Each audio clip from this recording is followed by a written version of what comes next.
Swayam Prabha. Digital India. Educated India.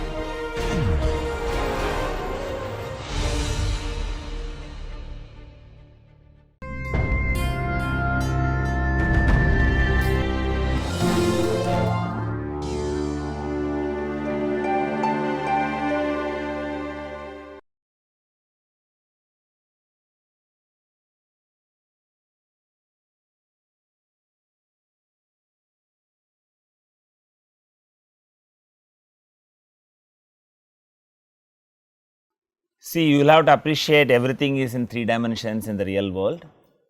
So, we cannot stay away from solving 3D problems.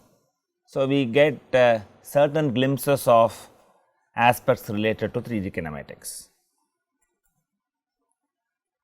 See, one of the important concepts that you need to focus is to appreciate what happens to finite rotations. Let us take the example of a block and let me rotate it in 2 different ways. Fine. I will give 2 sets of rotations. So, in the first case, I rotate it about y axis. So, when I rotate it, it takes a shape like this. To aid your visualization, the sides are colored. Fine. Then I give another rotation about x axis.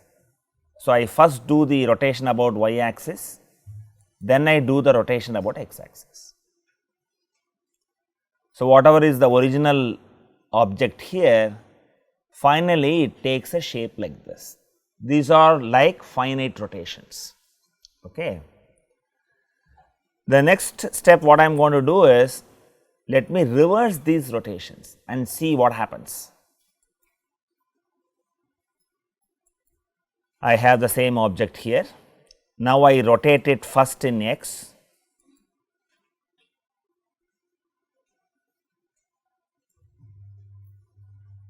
and what we need to get is, even though I change the rotation, you may want the final answer to be identical. Let us see what happens. So, I change the rotation sequence.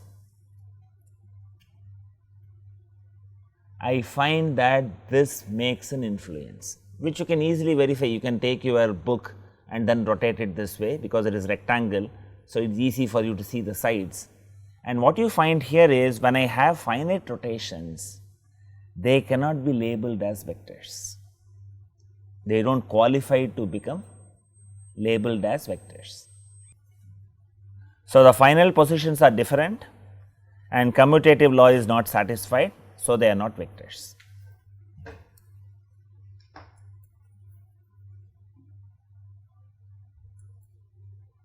And let us look at infinitesimal rotations. I have a 3-dimensional body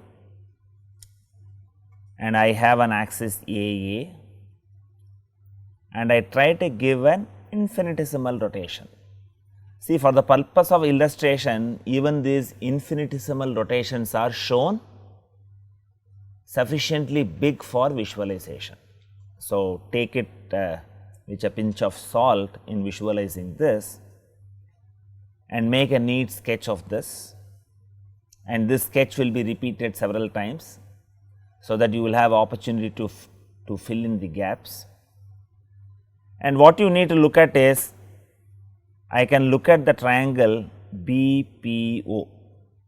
This is at an angle theta, which is what is the orientation of the axis AA, and I have the line BP, and the point P has shifted to a point P prime located at a distance delta r, and this angle is given as delta phi, and we have just taken rigid body undergoes rotation delta f. So, you would see this being repeated in the subsequent slides. So, you can fill in the gaps. and this is what is mentioned. Consider a rigid body with point P which has a position vector of r from the reference xyz axis. I have xyz axis, I have the position vector r.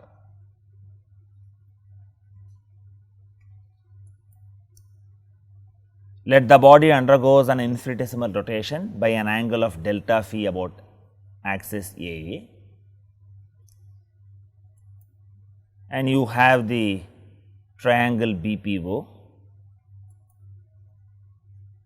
and the point P moves to P prime, and the arithmetic that we are going to do is very simple. We all know how to find out the incremental change, express it in the mathematics and try to figure out whether we can argue that delta phi can be labeled as a vector.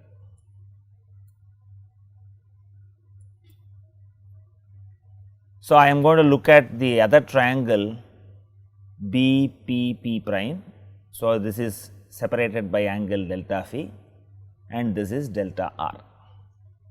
So, which can be written the magnitude as BP into delta phi.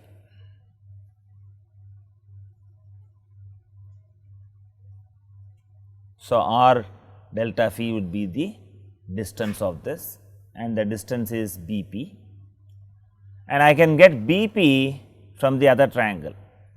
I can get BP from other triangle. We have the interrelationship. So, this is BP is nothing but r sin theta. So, this expression finally reduces to this. I have delta magnitude of delta r is equal to magnitude of r multiplied by sin theta delta phi. See, from your knowledge of vector algebra, can I rewrite this expression in a form that we are accustomed to? And for that I need to make one small assumption to start with. Let me consider delta phi also as a vector. If delta phi is considered as a vector having a direction along the axis of rotation, then the expression can be rewritten conveniently as delta r is delta phi cross r.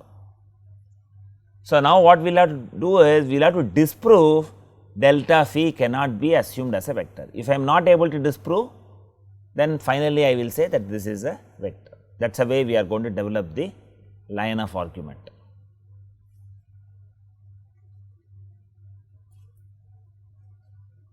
As delta phi tends to 0, the relation becomes more exact, and what you need to keep in mind is, if you have a physical quantity that has a magnitude and direction, you cannot label that as a vector. It should also satisfy the commutative law. Only if it satisfies the commutative law, you can label that quantity as a vector. For me to do that, I should not stop with one infinitesimal rotation, I should also give another infinitesimal rotation and see what happens to the body. So, that whichever way I do the rotation, I must get one unique answer. That is the meaning of your commutative law. Okay. But this animation is meant for one angle of rotation. I have not simulated it for two angles.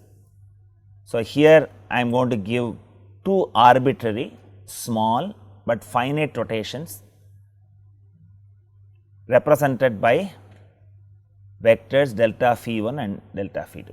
You should still treat it as infinitesimal rotations only. For the first rotation by delta phi 1, the displacement for point P is, from the strength of what we discussed earlier, you can write it as delta r 1 is delta phi 1 cross r.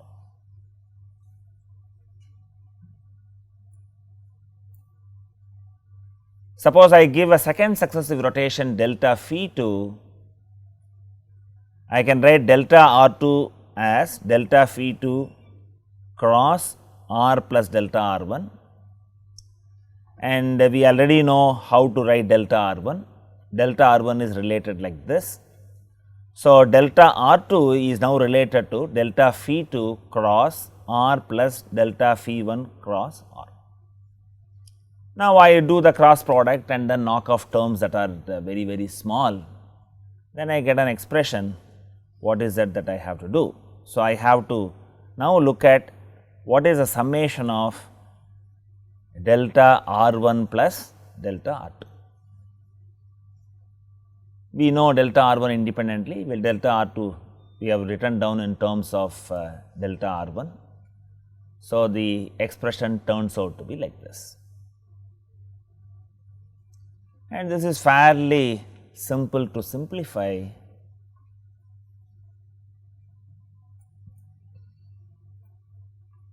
And I get this, I write the products, and this is product of very small quantities. So, I take this to 0. So, I get a very interesting answer when the rotations are very small, in the limit they goes to 0. So, I have this as d r1 plus d r2 as d phi 1 plus d phi 2 cross r. Even from the appearance of the equation, you find that the order does not matter. So, it satisfies the commutative law. So, our original assumption delta phi can be treated as a vector stays now, and you have an important understanding that infinitesimal rotations are vectors. This is a very useful information when we handle 3D kinematics.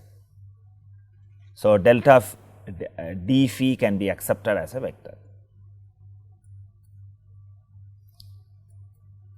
Infinitesimal rotations do obey the parallelogram law of vector addition.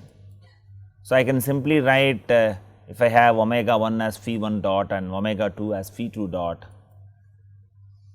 I can add these angular velocities omega equal to phi dot equal to omega 1 plus omega 2. I can do the vectorial summation.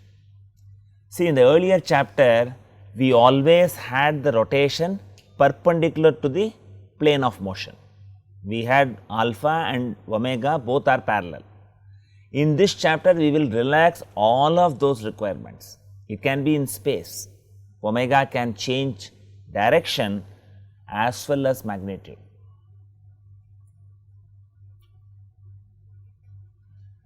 And many of the discussions on translation, curvilinear translation is simply going from 2 dimension to 3 dimension. It does not make much of a difference in those calculations.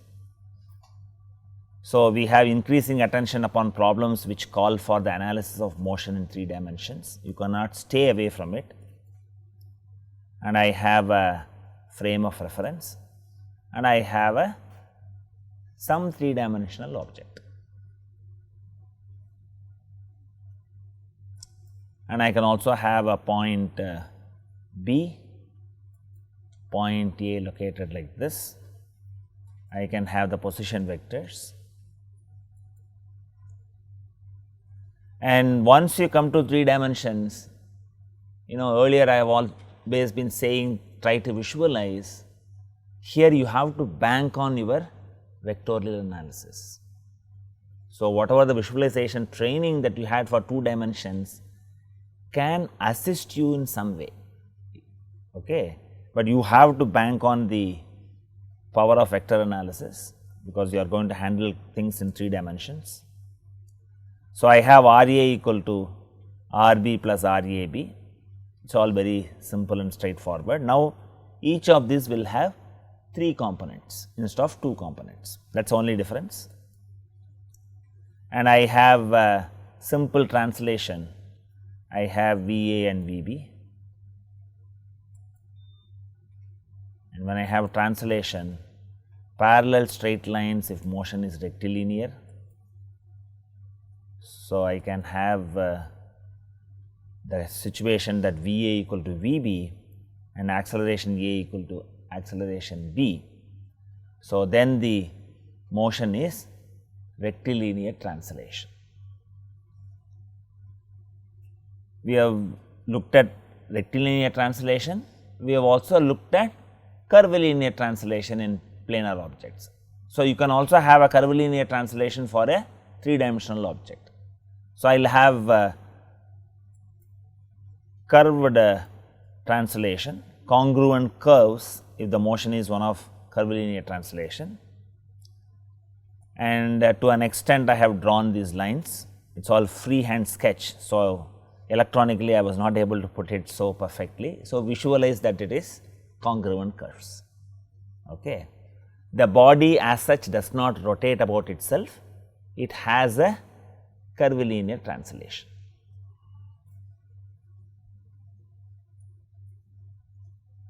And right from your circular motion, we were looking at fixed axis rotation. Fixed axis rotation is possible in 3-dimensional problems as well. And look at what way we are getting it. I have an axis of rotation which is labeled like this. I can find out the velocity as well as the acceleration, and the body is rotating about this axis, the axis NN. Okay. So, I have this rotating about this axis, and when I take a point A on the object, if you visualize what way this will have the motion, it can have a rotation in this. The position vector is shown. I have always used the position vector in green color, maintain that. So, this is how the point will have the motion. So, here you say the position vector like this. When the origin of coordinate system, you are looking at the position vector, but this also I can look at as summation of 2 other vectors. Okay. And like what you have learnt in your simple circular motion, here again V equal to omega cross r, and that will be tangential to the path. V is omega cross r, and I could identify the vector r as consisting of the vector h along the axis of rotation and this radius b. So, when I substitute on this, what happens? R equal to h plus b, omega cross r becomes like this, but it finally reduces to simply omega cross b, because this goes to 0. And you have to appreciate how we define the position vector r. I mean, some of these simplifications can help you in solving problems. You are not getting any different result when I take omega cross r or omega cross b. It is one and the same, but you recognize that this is what happens to this. So, similar to velocity, whatever we have learnt in circular motion, for acceleration we could invoke and look at what happens to the 3-dimensional body.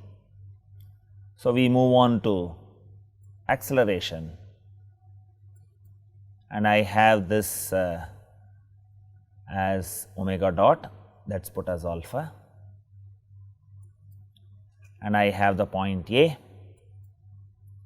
and you have the tangential acceleration and normal acceleration to that, again borrowed from your simple circular motion. So, I have this component, normal component as omega cross r, that we know from the earlier discussion on r and b. We can write this as simply as b omega square, and I have a tangential component, that is at equal to omega dot cross r, and this reduces to b alpha.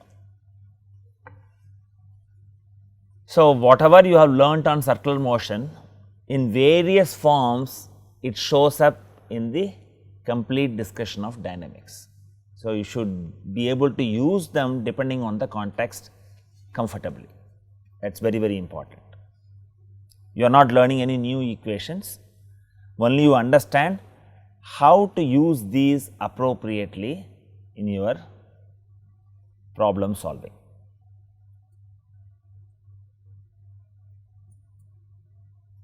And I have the resultant acceleration is like this. I have the normal and tangential components, so I can visualize this. So, it is fairly straightforward. What you have to recognize is each of these vectors will have 3 components instead of 2 components in 2 dimensions. And we have also looked at planar motion. You can have something similar to that in 3-dimensional problems as well. I have taken a very generic 3-dimensional body. There is no symmetry along the z axis. Okay. So, it is very arbitrary. So, I could have some reference plane, which is usually the mass point plane. So, I have the axis labeled as x, y and z. It is a simplified motion of the 3-dimensional body. In this, what we are really looking at is whatever the motion happens on the central plane, a similar motion takes place on all the parallel planes. Okay. So, you are taking baby steps, you are not bringing in all the complexities of 3-dimensional motion. So, whatever you have learnt in kinematic relations for the planar motion, you can invoke here, provided you have parallel plane motion from kinematics point of view. But if you go to kinetics point of view, because I do not have axis is about the z axis, it is not symmetric, the moment equations will be much more complex. It will have products of inertia, I will have I y z and I x z components. Kinetics will be little difficult, but kinematics will be very similar to what we have learnt in the previous chapter. So, whatever happens to this plane happens to the other plane also. This is a simplified visualization of motion. In some practical problems, you could look at this idealization and solve your problem. So, when all points in a rigid body move in planes which are parallel to a fixed plane P, the plane is defined by the like this. What we have studied in plane motion of rigid bodies earlier would apply here. The reference plane is customarily taken through the mass point G. So, these are all handmade sketches. So, you have to visualize that there are difficulties in doing them, but gives you a perspective that we are dealing with a 3-dimensional object which is generic in nature. Okay.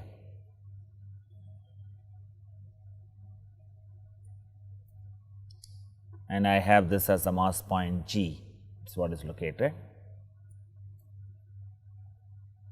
And I suppose when you were kids, you had opportunity to play this single top. Okay. And please observe this motion very closely, and particularly the phase where you have a motion like this, it is wobbling. Okay. And you have a very special kind of motion here. You know, you have a nail at the bottom of this top. So, it is rotating about a point, and what you find here is the top is rotating about its axis, not in this phase. In the later phase, when it is about to collapse, the axis also has a motion, that is called a precession motion. Fine. But at all the same time, you will have that the whole thing rotates about a point momentarily. See, it is a dynamic problem here. Whenever we study the problem, we do not look at the transients, we look at the steady state condition and look at it, fine. And in this you have a very complicated motion to start with, and the complete motion analysis we are not doing it. We are recognizing a situation where it is rotating about its axis and it is also having a precession, fine. And you have this kind of motion is known as rotation about a fixed point. This is what is different when you come to 3D kinematics. You have to recognize fixed point rotation, what are its characteristics, so on and so forth. And you have a table fan. Your table fan has this kind of a motion. I have the fan blade which is rotating at a very high speed, and you can set the back portion appropriately. There is a knob that you can put it in an appropriate position, and it also has a slow motion in the other axis, and this is called a precision. Okay. And suppose you have a different arrangement wherein I have this as a transparent object with lot of particles inside which are easily floating. When I rotate this with omega 1 and when I rotate this with omega 2, you would see that these particles get aligned, they do not move. It is a visual representation that the axis of rotation is different. Okay. Make a neat sketch of it. This diagram also will come again and again. That is why I am also little slow in explanation. So, I have a shaft. For you to visualize, I can have these two motions. I have just put the table fan. When you see a table fan, you never recognize that these motions it has. You take it for granted. It should blow air to your face, you should feel comfortable, you do not think anything beyond that. Okay. This is not exact reproduction of this. This is another way of looking at the whole thing to appreciate what happens to the rotation axis physically. We have already learned when I have omega 1 and omega 2, how to find out the omega of the system. I can have a vector addition, simply write this as omega 1 plus omega 2. I can have this as omega 1 plus omega 2, and that would appear as a line like this with angular velocity omega. So, what the discussion is, if you take any point on this axis, it will have 0 velocity. It will have one velocity component from omega 1, another velocity component from omega 2, they cancel each other.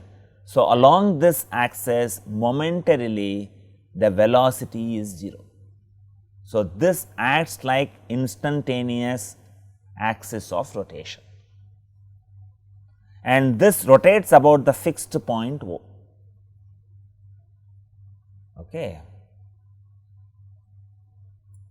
And if you take any other arbitrary point, suppose I have this cylinder filled with particles which are in some color, maybe I have put this as a black line, I can consider all of these points as black particles.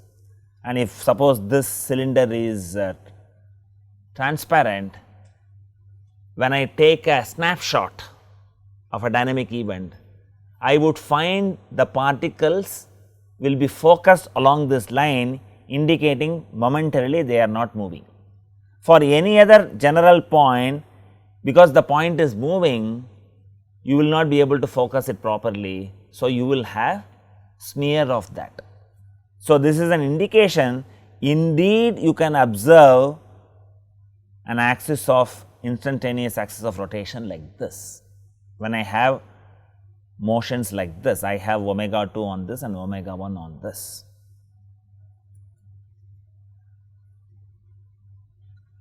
in all other problems in 2 dimensions, we have never had a situation the axis of rotation itself changes.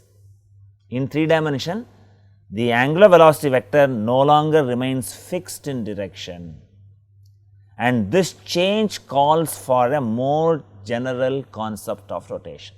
This is what makes 3-dimensional motion little more complicated, but if you understand the nitty-gritty details, it is not that difficult to handle. It is quite simple if you follow a systematic procedure. So, what you find here is you can expect an instantaneous axis of rotation. Now, the question is, suppose I visualize what happens to this instantaneous axis of rotation when it has a complete motion, okay. And that is what is depicted in the next slide. You have a concept of body and space cones. So, I have this axis like this. So, this is the axis of instantaneous axis of rotation. All particles in the body are momentarily rotating in circular axis about instantaneous axis of rotation, fine. So, this is all particles are rotating about this axis, and if you look at this, the rotation axis would change position both in space and relative to the body. So, you have what is known as a space cone and what is known as a body cone for this, and we have taken a situation where the angular velocity remains constant, fine. I have taken a situation. So, in the top what you saw, the angular velocity was changing. It is a much more complex dynamics which you saw. The top analysis is not simple, okay. And now you can visualize that this axis on the body, it will move like this, and this body cone will roll on the space cone. And in this case, they are simple cones like this, okay.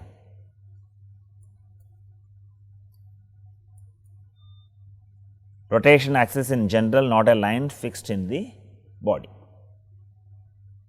So, this is the fixed point of rotation. So, the relative to the body instantaneous axis of rotation generates a cone called body cone. So, I have a body cone. Now, I am looking of a situation where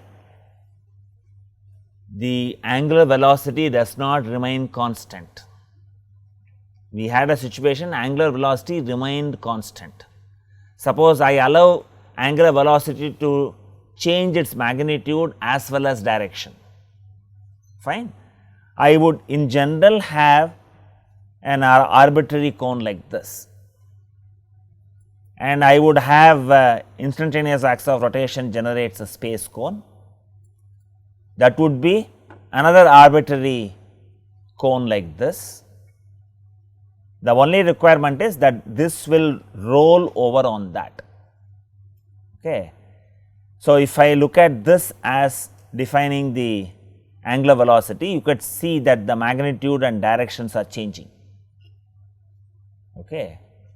And you will have the acceleration tangential to this, and we will have to see how to get this alpha equal to omega dot. How to get this? We would look at a simple case where there is no angular acceleration. We would also look at a case where there are angular acceleration. So, you have a small simple recipe when the situation is simple, and how to handle it in a generic sense. In all the cases, whether I have a simple motion or complicated motion, body cone rolls over the space cone. This is how it happens.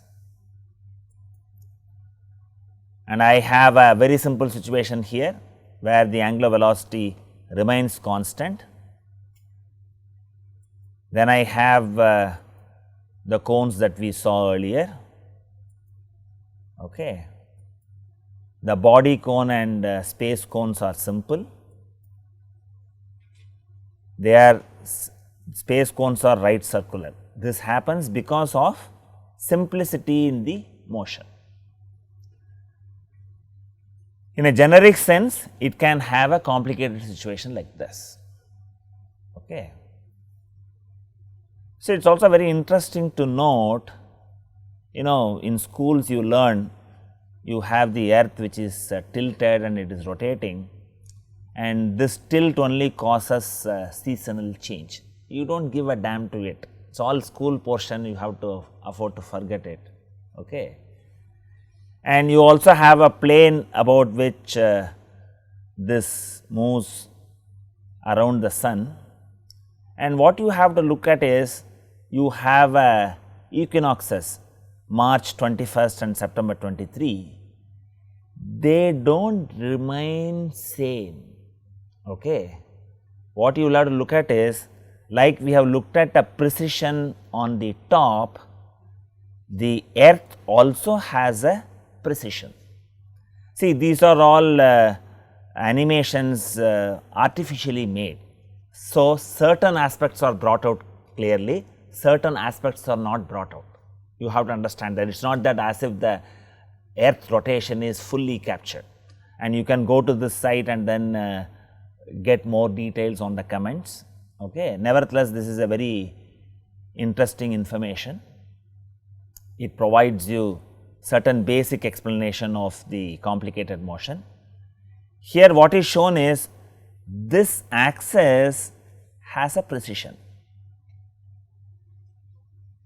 See, in the top you saw that it is revolving very fast. Do you know how long that this takes to make one full circle? A mind boggling figure. It is a very, very, very slow phenomena. It takes about 26,000 years. The precession takes 26,000 years to do, and this results in shifting of equinoxes. And this is shown as the zodiacal signs. That also I think I have another slide which explains. This is how you will perceive your cosmos around you. So, the equinoxes shift. It is a very subtle phenomena. It takes about 26,000 years. That means, how many generations should have observed it to calculate this? Fine. So, it is a very mind boggling observation, and you also have this is 2000 BC and we are in 2000 AD. Okay. So, it is like this. If you look at the top view, it is like this. So, it will keep changing. All this is very complicated. Fine. This takes about 26,000 years. Let us go back to history, what way people have struggled to understand this. Reforms of European astronomy began in 15th century. Making a calendar is not simple. You saw our academic calendar has gone through a lot of revisions in this semester, and making an actual calendar, it is not a simple task. We take them for granted. We normally take them for granted, and the spring equinox is used to fix the date of Easter, which is 10 days off of the calendar, occurring on the 11th of March instead of 21st, implemented by Julius Caesar in 44 BC. So, whatever the calendar that was generated by Julius Caesar, you cannot use it, you have to keep changing it. Fine. Only that is correct. Fine. So, there was a shift of 10 days. This is what I discussed as shifting of equinoxes. And there were a lot of discussions on how to locate the errors. They had only the calculation by Ptolemy. I said Ptolemy believed in geocentric theory, and he gave a complicated explanation of retrograde motion of planets. And human mind wants complex explanation, not simple ones. Okay. And Copernicus had the idea of heliocentric theory, not interested in new astronomical observations, knew that his new theory would upset people in authority, and kept relatively quiet. So, this was the kind of environment in the western world, and we have already seen that shifting of equinoxes happens naturally. People looked at cosmology and then only got inspiration, and it took 26,000 years for one full rotation.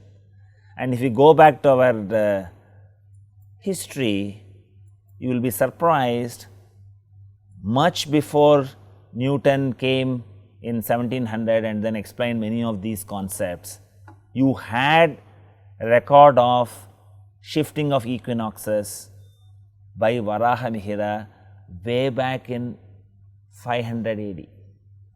How they have done it, only God knows. Okay, you have to definitely give credit to the Indian aspect of science.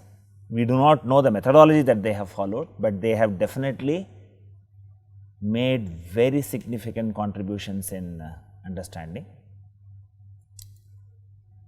So, let us come back to this angular acceleration. So, in the case of rotation in a single plane, the scalar alpha measures only the change in magnitude of the angular velocity. This is what you had learned in your two-dimensional kinematics. We have never looked at that omega changes its direction. We have seen an example of fixed point rotation where omega changes its direction. Okay. In 3D motion, vector alpha reflects the change in direction of omega as well as its change in magnitude. So, it is better to visualize the body cone and space cone. So, this illustrates the change in direction of omega as well as its magnitude, and the tangent to that gives you the value of alpha. In a generic case, both magnitude and direction of omega changes. I have given an example for that. The angular acceleration represents the velocity tip of angular velocity omega. It becomes tangent to space cone. Okay. So, make a sketch or complete the sketch that you have started drawing it earlier.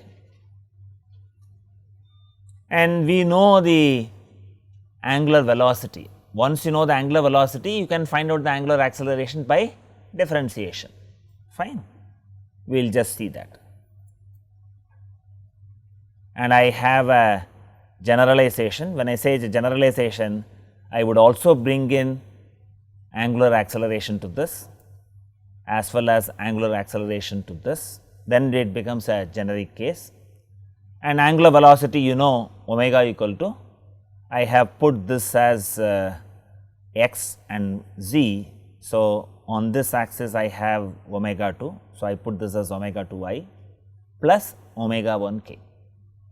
So, if I have to get omega dot, naturally I will have to do this differentiation and do it systematically. Omega dot as omega dot 2i plus omega 2i dot, and we have already learnt, for convenience we use this as I and j, but we recognize that these axes rotate. So, I will have I dot is not 0, j dot is not 0, k dot is not 0. I have to calculate those quantities. So, the acceleration will take an expression like this. I have omega dot equal to omega 2 dot I plus omega 2 I dot plus omega 1 dot k plus omega 1 k dot. And here I can do a very simple case to start with. So, when I look at this as a generic case, I have the body cone and space cone like this, which is very generic, which has a very complicated shape. Suppose I have a simpler situation, okay, where I have no angular accelerations, omega 1 dot and omega 2 dot dot 0, people also invoke analogy. I have v equal to r dot, and similarly I can put alpha equal to omega dot, and we have set v as omega cross r. Based on analogy, you also call this as omega cross omega. When the magnitude of omega remains constant, if we let capital omega, in 3 dimension you will bring in this another symbol just for convenience. If you let capital omega stand for the angular velocity with which the vector omega itself rotates, as it forms a space cone, angular acceleration may be written as alpha equal to omega cross omega. This is by analogy. The expression for alpha is based on analogy. In some cases, just to solve the problem quickly, you can invoke this, but the most generic way of doing this is differentiate it and put the I dot and j dot or k dot, whatever that comes into it, appropriately and handle it. Okay.